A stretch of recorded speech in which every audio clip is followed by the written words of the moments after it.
This bill mandates the display of the Ten Commandments in every classroom in public, elementary, secondary, and post-education schools in the state of Louisiana.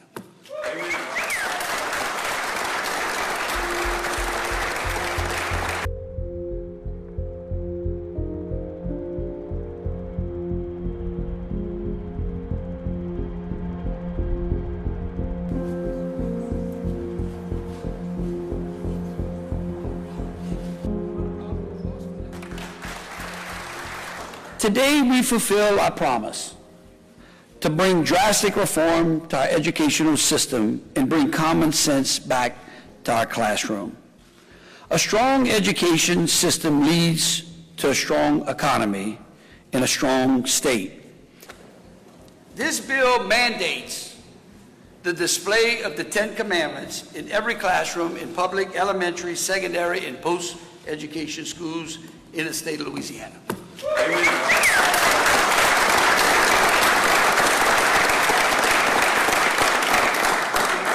Because if you want to respect the rule of law, you got to start from the original lawgiver, which was Moses. That's right. Amen. All right. God gave, Moses received. That's right. He got his commandments from God, and then he wrote them off for us. All right. Despite what we are told, it is in fact religious indoctrination. It scoffs at the Establishment Clause's neutrality mandate and elevates the governor and the government to the chief decider of a child's faith. And this, we believe, is unconstitutional. This is a choice that we will make, and the choice is about whether we move toward light, hope, and freedom, or whether we choose to live in darkness and promote discrimination and despair. Make no mistake, if we want to protect our freedom to choose, we have to adopt an orientation of freedom, a credo of freedom, even a spirit of freedom. We must be aware when religion is parading as repression. A spirit of freedom means we care about all of the people that make up the we, the people. It means that we don't take away a person's destiny to choose what they believe, who they want to become, or who they love.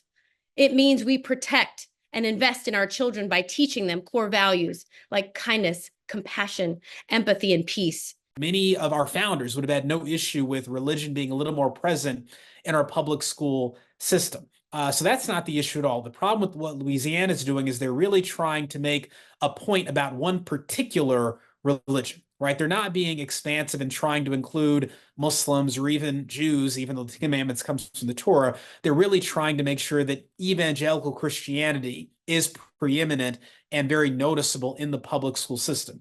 Because if you want to respect the rule of law, you got to start from the original lawgiver, which was Moses. That's right. Amen. All right. The world today is there's obviously a lack of morality and ethics. So by having a bill which says that the Ten Commandments are a good law for people to follow, a way of life, in a world where there's so many mixed messages that we don't really need any moral laws or guidance at all, I thought it was very nice that they have the Ten Commandments as a guideline for people's living a moral life. The reason the radical left will always come after religious believers is simple, because they know that our allegiance is not to them. Our allegiance is not to them. Our allegiance is to our country, and our allegiance is to our Creator.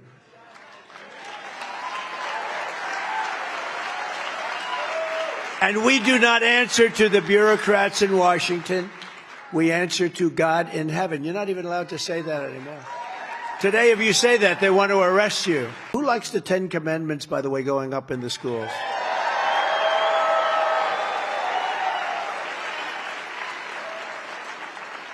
They think it's such a bad thing. I said, has anyone read the thou shalt not steal, thou shalt... I mean, has anybody read this incredible stuff? It's just incredible. They don't want it to go up.